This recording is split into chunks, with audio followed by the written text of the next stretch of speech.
सृष्टि बचपन से ही दिखने में सुंदर नहीं थी, लेकिन अमीर बाप की बेटी सृष्टि पर उसकी माँ जान छिड़कती। मेरी बेटी कितनी प्यारी है, भगवान सबको सृष्टि जैसी बेटी दे। सृष्टि धीरे धीरे बड़ी होती है। एक दिन सृष्टि की सहेली कहती है, तू दिखने में कितनी अजीब सी है, लेकिन मैं जानती हूँ हम सब में सबसे अच्छी शादी तो तेरी ही होगी। तेरे पापा अमीर जो है। और बता नहीं सकते यार, दहेज तो हर कोई देता है, ये क्या ज्यादा ले जाएगी अपने पति के लिए? अरे बड़े शहर में कोठी है इसके पापा की। अरे पापा की है ना, कौन सी इसकी है? इसकी होती तब तो कोई भी लड़का इससे शादी कर लेता। अरे पापा की मतलब पापा की है तो मेरी ही है ना? किसने कहा? अब तेरी तो तब होगी ना जब तेरा भाई ना हो। वैसे भी शादी के बाद सारी प्रॉपर्टी भाई के नाम होती है। सृष्टि समझ जाती है कि उसे किसी भी हालत में माँ बाप की सारी प्रॉपर्टी को अपने नाम करना है, लेकिन कैसे? एक दिन सृष्टि का भाई शीनू कहता है, बहन क्या कर रही है? तुझसे एक बात करनी है। अरे हाँ हाँ करना, मैं तो तेरी बहन हूँ। बहन मेरी लाइफ में ना एक लड़की है, बहुत अच्छी है। मैं सोच रहा हूँ माँ और पापा से बात करूँ शादी के लिए। सृष्टि को समझ में आ जाता है कि भाई की शादी होते ही भाभी उसे एक दिन भी घर में बर्दाश्त नहीं करेगी। क्या बात है भाई, बताना कौन है वो? यार वो बहुत अच्छी लड़की है, पढ़ी लिखी है, मेरे साथ जॉब भी करती है। बस एक प्रॉब्लम है।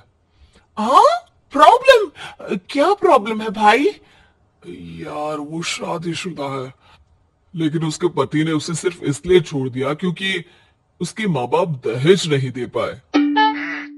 सृष्टि ये सुनकर न जाने क्यों खुश हो जाती है। अरे भाई तो क्या हुआ, लड़की तुझे तो पसंद है ना? शीनू को लगता है कि बहन उसे समझ रही है। वो इस बात से अनजान होता है कि उसकी बहन की मंशा पूरा घर हड़पने की है। सृष्टि अपनी माँ से कहती है, मम्मी मुझे तो बहुत चिंता है, पता है शीनू क्या कर रहा है? अरे क्या कर रहा है? वो तो काम पर जाता है और वापस घर आता है। नहीं ना माँ, वो यही तो नहीं कर रहा, बाकी सब कर रहा है। आपको पता है उससे प्यार है, और वो भी एक शादीशुदा लड़की से। ये क्या हो गया? मैं सोसाइटी में क्या मुंह दिखाऊंगी? अरे तेरे पापा तो यही कहेंगे कि मैंने ही उसे बिगाड़ दिया है। माँ देखो, मेरी बात मानो, पापा पर भी विश्वास करने की जरूरत नहीं है। अब आप ही बताओ, पापा इतनी देर घर के बाहर रहते हैं क्यों? बोलो। अरे बेटा वो तो नौकरी करते हैं ना। तू बहुत भोली है माँ, पापा का ऑफिस तो 7 बजे खत्म हो जाता है, लेकिन देखो कितनी देर से आते हैं। अरे नहीं नहीं बेटा, ऐसी कोई बात नहीं है। सृष्टि माँ को एक औरत से बात करते पिता की फोटो दिखाती है। देखो माँ कैसे हैं पापा, मैं ना कहती थी कि पापा सही नहीं है। मैं तेरे पापा से बात करूंगी, दे फोटो मुझे। ओ माँ वो तो डिलीट हो गई।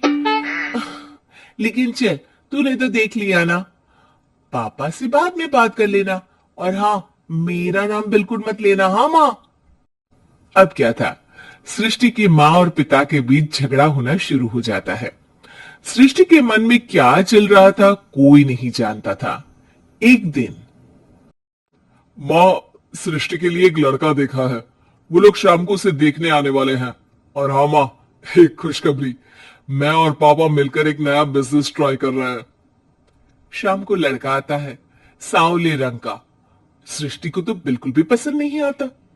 लड़की की माँ कहती है, लड़की का चेहरा तो कोई खास नहीं, लेकिन अगर मेरे बेटे को आप लोग सेटल कर दे तो मैं उसकी शादी आपकी बेटी से करवा दूं। सृष्टि को लड़का बिल्कुल पसंद नहीं था, उसे भाई पर गुस्सा आ जाता है। लड़के वालों के जाने की बात कहती है। माँ देखा, शीनू मेरे लिए कैसा लड़का लेकर आया, न दिखाने लायक न सुनने लायक, सेटल भी नहीं, वो भी हम करे। अरे माँ मैं जानती हूँ ये मेरी शादी किसी भी घर में क्यों करवाना चाहता है। अरे कैसी बात कर रही है बहन, तूने तो देखा ना, लड़के को मैंने ही मना कर दिया तुझसे शादी के लिए। जिसने लड़का बताया था उसने उसकी बहुत तारीफ की थी।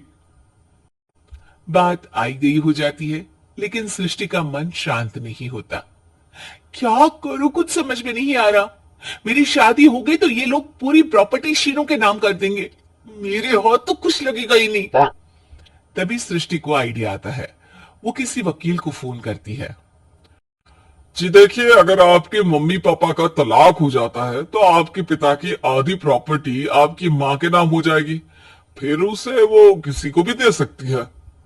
सृष्टि अब माँ को बेटे के खिलाफ भरती है। माँ शीनू पर नजर रखा करो, वो जिस लड़की के प्यार में है ना वो शादीशुदा है। यहाँ आएगी सारा पैसा रुपया जमीन जायदाद सब हड़प लेगी। पापा का भी हाल तुमसे छुपा नहीं है, ऐसा ना हो कि मैं और आप एक दिन सड़क पर भीख मांगे। भगवान, मैं तो जीते जी मर जाऊंगी अगर ऐसा हो गया तो। ऐसा हो गया नहीं माँ, ऐसा ही होगा। अभी समय है, आगे का सोच लो। मैं तो कहती हूँ पापा से आधी प्रॉपर्टी लेकर अलग हो जाओ। पापा की आधी प्रॉपर्टी भी हम लोगों को अगर मिल जाती है ना तो अगले 7 जन्म सफल समझो। बेचारी माँ बेटी के कहने पर पति से तलाक लेकर अलग हो जाती है। सृष्टि अब पैसों से गाड़ी और अपने दूसरे महंगे शौक पूरे करने लगी। उसके दोस्त भी उसके पैसे इस्तेमाल करते। सृष्टि, कल तुम कहां थी? मैं सारा दिन घर पर अकेली थी। तो मैं क्या करूं, मैंने ठेका तो नहीं लिया है ना तुम्हें संभालने का। मां को सृष्टि से ये उम्मीद नहीं थी। वो बैठकर रोने लगती है। वहीं उसका पति यानी कि सृष्टि के पिता आ जाते हैं। मैं जानता था कि तुम्हारा यही हाल होगा, तो आपने मुझे रोका क्यों नहीं? मैं रोकता तो तुम रुकती क्या? सृष्टि के कहने पर तुमने मुझ पर अपने बेटे पर शक किया, लेकिन तुम ये भूल गई कि कैसे हम दोनों ने मिलकर जीवन में इतना सब खड़ा किया। माँ पति के गले लग जाती है। मुझे माफ कर दीजिए, मैंने आपकी कमाई का एक बड़ा हिस्सा गवा दिया। कोई बात नहीं, तुम साथ हो तो मैं ऐसी 7 प्रॉपर्टी खड़ी कर दूंगा। तभी वहां सृष्टि आ जाती है रोते हुए। माँ, मयंक ने मुझे छोड़ दिया। वो बोल रहा था जब तक मेरे पास पैसे थे तब तक ही वो मेरे साथ था,